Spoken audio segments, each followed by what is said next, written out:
Hello, everyone, and thank you for joining us today for the Understanding the ANA Annual Data Report webinar, which is hosted by the Alaska Region Training and Technical Assistance Center. A little bit about who we are in our team. We have Anthony Chioli, who's our Regional Director, who has over 20 years of experience working with capital projects and fundraising, municipal and tribal management, and municipal and tribal management relations. Angela Camos, who's our training manager with over 18 years working with a diverse array of clients. If any of you have had the privilege of attending any of the trainings in Alaska, most likely you've had the privilege of meeting Angela. There's myself, Charles Peel. I'm the technical assistance manager. I have a background in business development and technology. And new to our team, we are very excited to make this announcement. We have Richard Perry, who will now be our Outreach and Technology Specialist. Richard is actually within his first week with us, so we're very excited for him to join the team and for you guys to get to interact with him via our website, social media, watching any of our videos. Richard's going to be the one that is responsible for those. A little bit about what we do, and this is just, I'm talking specifically about Alaska, but this is the same for Eastern, Western, and the Pacific Basin, is we provide free tools, training, and technical assistance for organizations who are looking to be a part of the ANA community. All of our resources are free. You receive free training, free technical assistance. All of our webinars are done free. And we will show you how we also have useful tools and guides a little later. The types of trainings, if any of you are curious, hopefully all of you are current grantees, so you know about several of these. Project planning and development, which we're getting ready to move into that portion of trainings. So if any of you guys are interested in looking at PPD training, check with your regional websites for their specific dates and locations. We also have post-award training for the organizations that were scored within funding range and received offers from ANA to move forward with their projects. And we have pre-application training, which helps organizations to take their projects and shape it to the current criteria in the FOA. All of our webinars are hosted by one of the regions. All of us host in partnership with the Administration for Native Americans. As mentioned, they're free and open to the public. If you'd like to see any of the recordings that were done previously, you could go to any of the regional websites, or if you would like, you could go to the webinar site within YouTube where a channel playlist has been made. There are plenty of additional resource links available to organizations. We strongly encourage you to cut and paste that link into your web browser, where you will find a plethora of free materials, tools, and any of the latest guidance from ANA.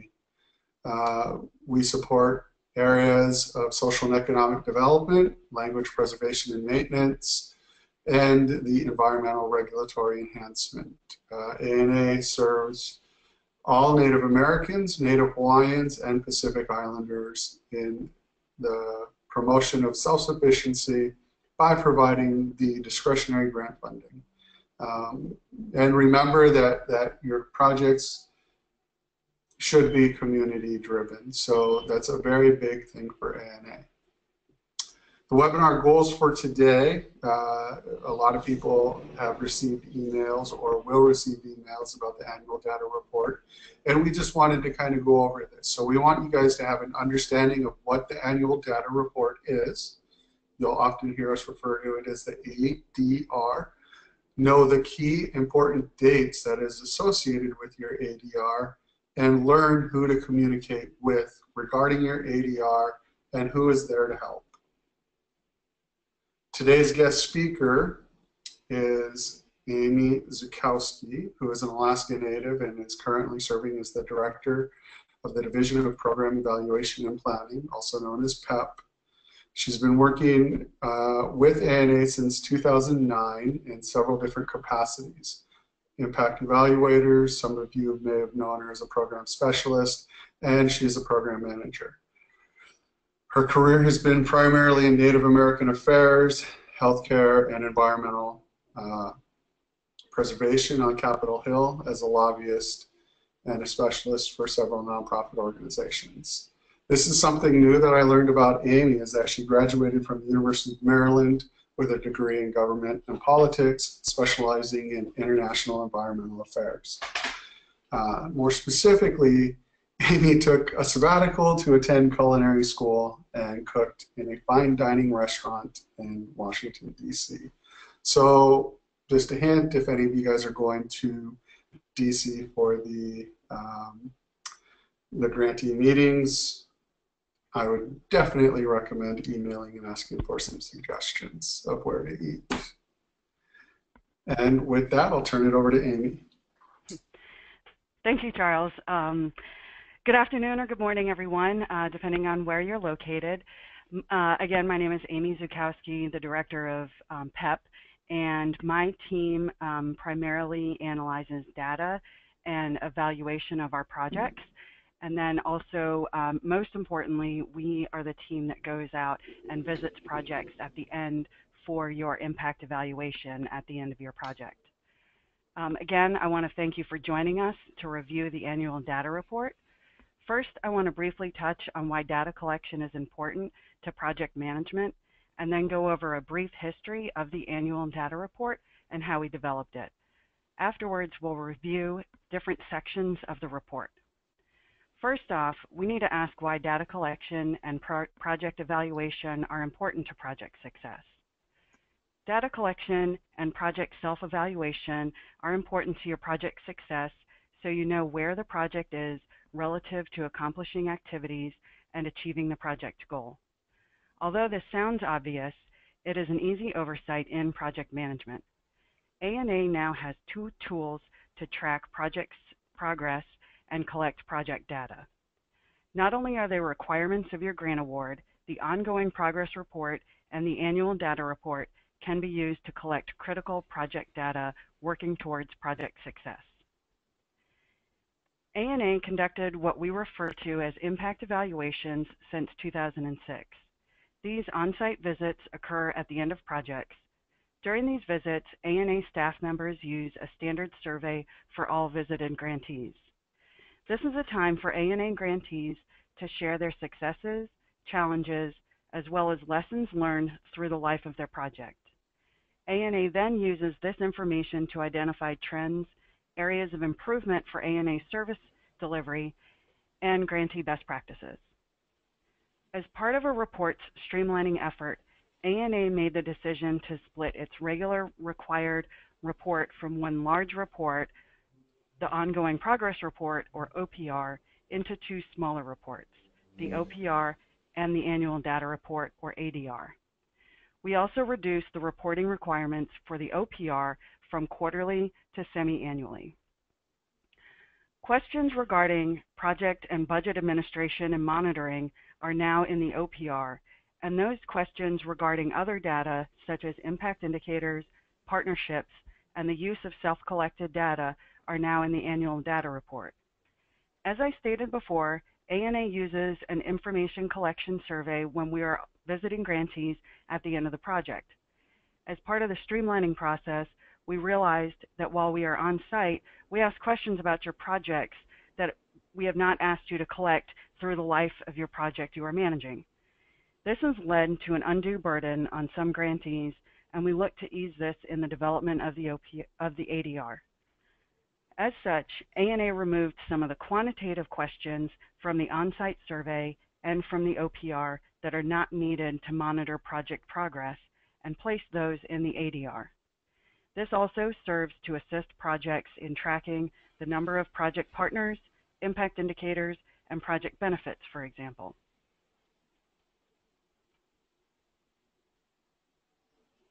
There we go.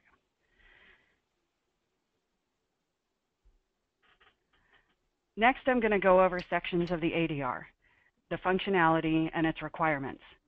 Again, completion of the ADR is a requirement of the terms and conditions of your award. Unlike the OPR, which has a due date of 30 days after the end of the reporting period, the ADR has a due date of 90 days after the end of the budget period. However, it is good practice to collect this data as you move through your project. Each ADR is a fillable PDF form tailored to your specific project and sent to you by your program specialist. Once your ADR is complete, you will return the report back to your program specialist. Should you have difficulty opening the ADR you received in the initial email, please save it to your computer, and then you should be able to open it completely. The first page, as you can see on this slide, has your grant number and your impact indicators. The fields that are highlighted in blue are those for you to report on progress and fill in information to be collected. Those fields that are not highlighted are pre-filled by ANA for your convenience.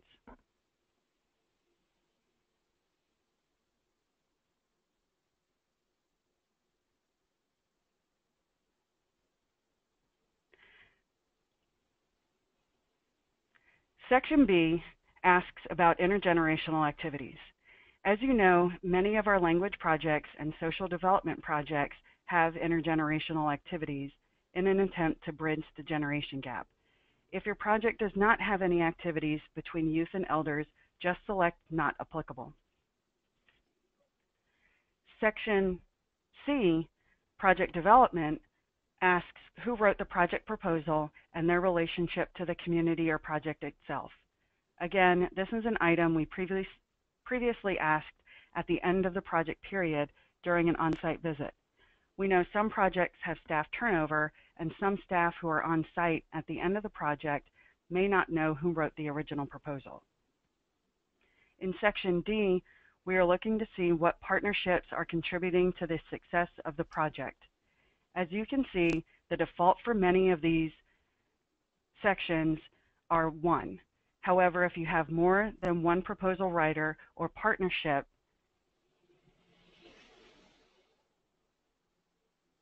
you can just click on the plus sign and to add more rows. Should you need to delete a row, just click on the minus sign. This is true throughout the document.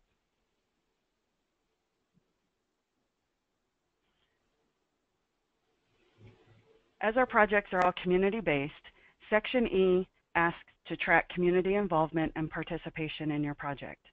As a best practice, we have found that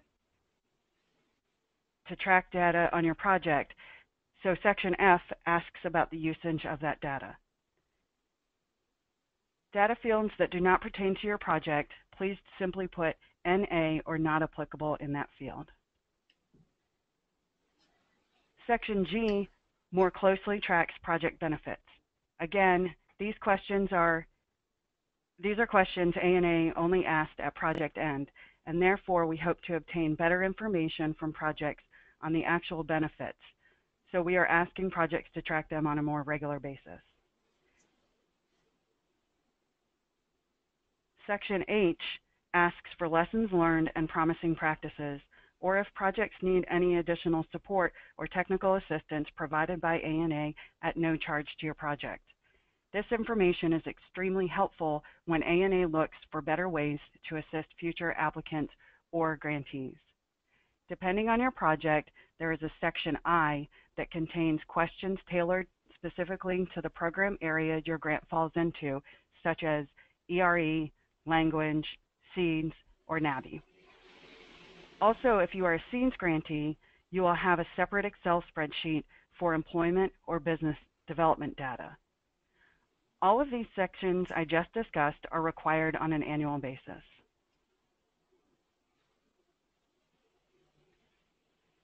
The next sections on benefits, results, and outcomes are to be completed at the end of your project.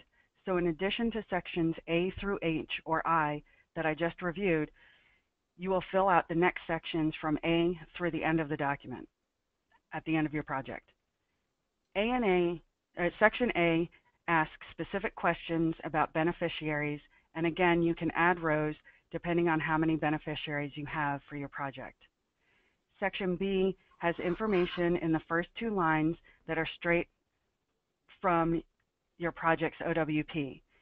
In this slide, they're blank, but in the one that you get, they will have information filled in.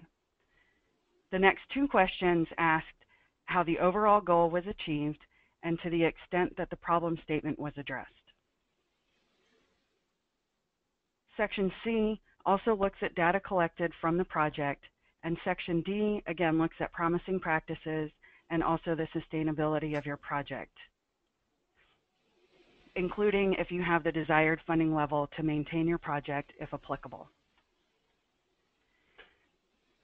So that is the ADR in a nutshell. I hope you found this brief overview helpful. Should you have additional questions, please feel free to reach out to your program specialist.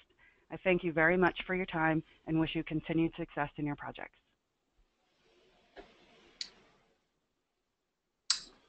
So a quick recap for today is hopefully you guys have a better understanding of what ANA calls the ADR.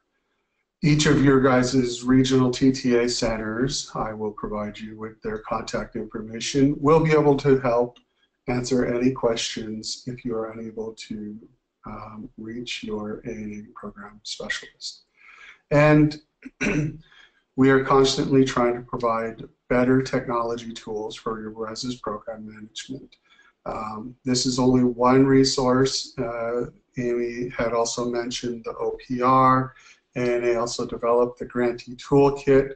These are all resources that can be used to help shape and move forward with your guys' projects or with developing future projects. So take some time, get familiar with the resources that are available to you for free, and hopefully you guys will contact us with any additional questions. We will be sending out via email the opportunity for you guys to give us feedback via an evaluation.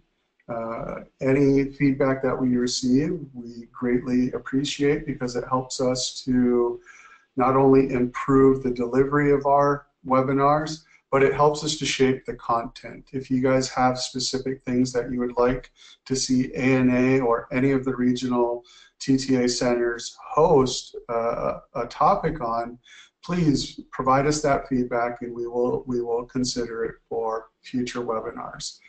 If you have any additional feedback or comments regarding ANA, any of the webinar series, you can email ANA at anacomments@acf.hhs.gov.